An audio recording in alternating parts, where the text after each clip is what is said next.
तो आपके लिए कम बैक करना इतना ईजी नहीं रहता, स्पेशली टीम्स लाइक इंडिया। तो I think start needs to be very confident, और जो आपकी गेम है उसको आपको बैक करना है। अगर आप थोड़ा सा भी टेंटेटिव होंगे, थोड़ा सा टिमिड अप्रोच के साथ जाएंगे कि यार मैं थोड़ा सा कंसोलिडेट कर लूँ या इस तरह कर लूँ, तो वो प्रेशर आप पे बहुत ज़्यादा आएगा। अप फ्रंट आपको थोड़ा सा अटैक करना पड़ेगा। सही। साहबजादा फरहान, साइम अयूब ओपनिंग में, ये साहबजादा की तो बड़ी अच्छी परफॉर्मेंस भी हम देख रहे हैं। साइम थोड़ा टफ हो रहा है उनके लिए चीज़ों करना। अब नीचे जो है स्पेशली सलमान, फिर बाबर, आप समझते हैं फ़खर की कोई जगह बन रही है? देखिए, जो कम्बिनेशन अभी इन्होंने बनाया है इसमें बहुत ज़्यादा ऑलराउंडर्स हैं जी। तो आप अगर देखा जाए तो टॉप जो चार हैं आपके, वो ही आपके मेन बैट्समैन हैं, बाकी सब ऑलराउंडर की कैटेगरी में आ जाते हैं। तो आई थिंक बहुत ज़्यादा रिस्पॉन्सिबिलिटी उन टॉप 4 के ऊपर है कि उनमें से एटलीस्ट 2 प्लेयर्स 50s के अराउंड स्कोर करें या एक बड़ा 50 एटलीस्ट करें, क्योंकि 170 175 is very good score in Colombo.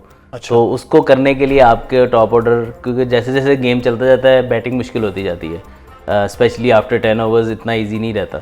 तो आई थिंक टॉप 4 का बहुत इंपॉर्टेंट है। फ़खर के लिए आप एक ही सूरत आ सकते हैं, या तो वो बाबर की जगह आ सकते हैं, या फिर वो आप देखें तो उस्मान खान को अगर आप बिठाते हैं और साहबजादा फरहान से कीपिंग कराते हैं तो फिर जाके कहीं वो ऐड होते हैं। तो साहबजादा पर फरहान इतनी वो कीपिंग के आप समझते हैं? आई फील कि इतनी कीपिंग अगर उनकी होती तो वो पहले करा रहे होते उनको। अच्छा। तो आई थिंक कि जहां आपके पास स्पिनर्स इतने अच्छे ज़बरदस्त मौजूद हैं, तो आपका बेस्ट कीपर उस्मान खान, उसको एज ए कीपर तो खेलना ही पड़ेगा। उनकी बैटिंग अभी तक वो फायर अप नहीं कर सकी जब से वो कम बैक किया उन्होंने टीम में। आई फील के इस बड़ा मुश्किल हो जाएगा फ़खर को इस टाइम, एक ही सूरत फिर बचती है। मैं तो कीपर, जो आपका बेस्ट कीपर इस टाइम पे स्क्वाड में मौजूद है, उसको कभी भी नहीं बिठाऊं। लेकिन अगर आपने इंडिया की बैटिंग लाइन को आउट करना है और आपका कीपर ही पार्ट टाइम वाला होगा, तो जो अपॉर्चुनिटी आएगी वो मिस हो सकती है। सही। तो आई फील के अगर फ़खर को आना है तो किसी बैट्समैन की जगह आना है, वरना तो बाबर की परफॉर्मेंस ऐसी है अभी रिसेंटली लास्ट 3 मैचों में उन्होंने 2 50 किए हैं, तो आई थिंक उनको भी बिठाना इस वक्त मुश्किल होगा इनके लिए। और एक ही आपके पास बैटर है जो थ्रू द इनिंग खेल सकता है, बाकी सब थोड़ा सा अटैकिंग मोड में, और बाकी तो आप हमने डिस्कस किया ही है कि वो ऑलराउंडर वाली कैटेगरी में है। तो आपके पास एक प्योर बैट्समैन तो होना चाहिए कि जो अंडर प्रेशर आपको even at times run ball भी कर देगा, तो आपकी पार्टनरशिप डेवलप हो सकती है, क्योंकि जब टफ कंडीशंस होती हैं तब आपके मेन बैट्समैन ही आपके काम आते हैं। बाबर आजम की स्ट्राइक रेट पे बहुत ज़्यादा तनकीद होती है। अज़र आप ये बताएं कि बाबर का बेसिक इस टीम में इस वक्त रोल क्या है? मतलब उसको भी 180 की स्ट्राइक रेट से खेलना है, ये रोल क्या है उसका? नहीं, जो हमें समझ आ रहा है, जो देखते हुए समझ आ रहा है, आई डोंट नो कि वहाँ पे टीम मैनेजमेंट जितना प्रेस कॉन्फ्रेंस में बात उन्होंने की है वो यही है कि जो एशिया कप में भी हमें लैकिंग नज़र आई वो यही कि अच्छे स्टार्ट के बाद आपको कहीं ना कहीं हमारी विकेटें बार बार गिरती हैं, जिसकी वजह से हमारा जो टोटल है वो थोड़ा रह जाता है। तो हमें एक इनिंग जेल करने वाला, बिल्ड करने वाला प्लेयर बीच में चाहिए। तो मेरा ख्याल है उसका रोल यही है कि वो जस्ट ओवर रन बॉल भी खेले तो ही इज़ फाइन, उसके राउंड प्लेयर खेलते रहेंगे। तो आई थिंक कि वो उसका रोल है, और इन कंडीशंस में ऐसा प्लेयर आपको चाहिए जो 120 115 के स्ट्राइक रेट से भी एक इनिंग डेवलप करके दे आपको, ताकि आपके पहले मैच में बड़ी गलत शॉट खेलते हुए वो मुझे I think out of his role लगी। हाँ, मतलब बाबर की वो शॉट नहीं लग रही थी। नहीं, वो आई थिंक पिचेस ऐसी हैं श्रीलंका की आपसे एट टाइम्स नहीं हिट लगती, बट बाबर जैसे प्लेयर को थ्रू द इनिंग्स खेलना, रन बॉल चाहिए almost less than run ball, तो आप कंटिन्यू करते तो अपना भी कॉन्फिडेंस आपका बढ़ता है, टीम को भी उस सिचुएशन में टीम ना जाती, क्योंकि पहला मैच हम ऑलमोस्ट लाइक हार गए थे, फ़हीम अशरफ आउटस्टैंडिंग खेल गए उस मैच में।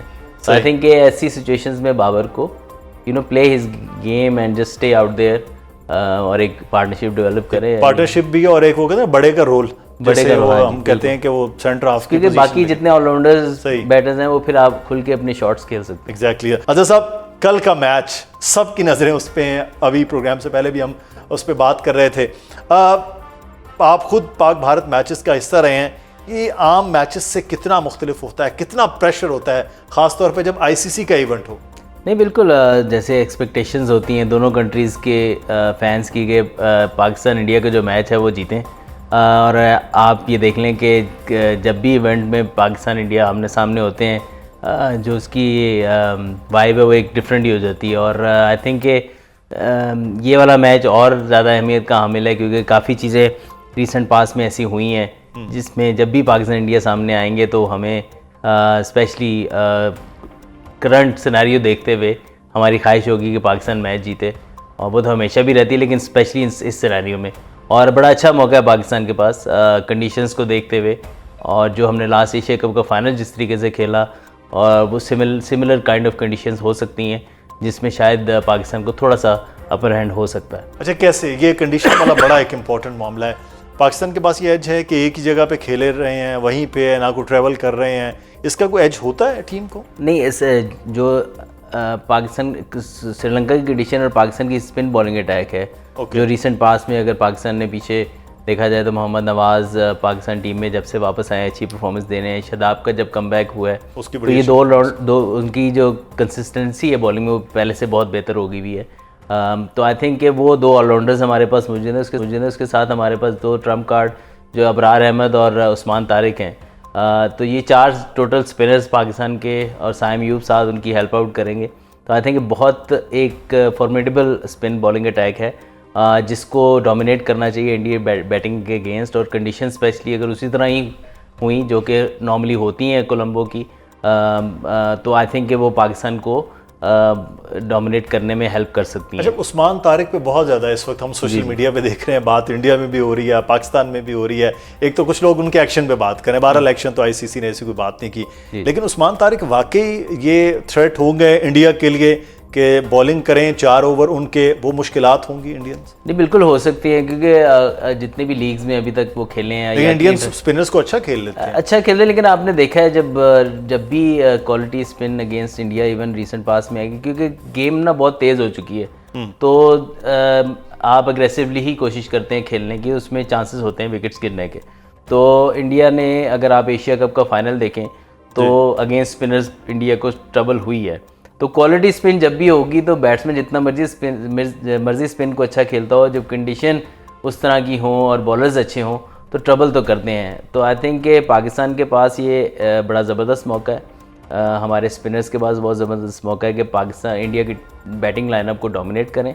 और जो एक्शन की बात जहाँ तक रह गई या किस तरीके से उसको वो फेस करेंगे, देखें अगर तो उनका फार्मूला उन्होंने राइट चूज़ किया, हर बॉलर्स की कहीं ना कहीं वीकनेसेस ज़रूर होती हैं, और उस्मान तारिक की भी कहीं ना कहीं ऐसी ज़रूर चीज़ होगी जिसके ऊपर अगर वो वर्कआउट करें तो खेल सकते हैं। कोई ऐसा चीज़ नहीं है कि अनप्लेबल है वो, लेकिन क्योंकि वो जो पॉज लेते हैं जिसकी वजह से जो बैट्समैन का रिदम है वो उसमें रिदम जनरेट करने में उसको ज़रा इशू आता है बैटर्स को। तो आई थिंक कि वो उनकी स्पेशली बॉलिंग, मेरे ख्याल है वो जो हम प्रोग्राम से पहले फॉर्मूला बता रहे थे वो हम ऑन एयर नहीं बताएंगे कि कैसे खेल सकते हैं, आप बता रहे थे कि उनको कैसे खेला जा सकता है उस्मान तारिक को।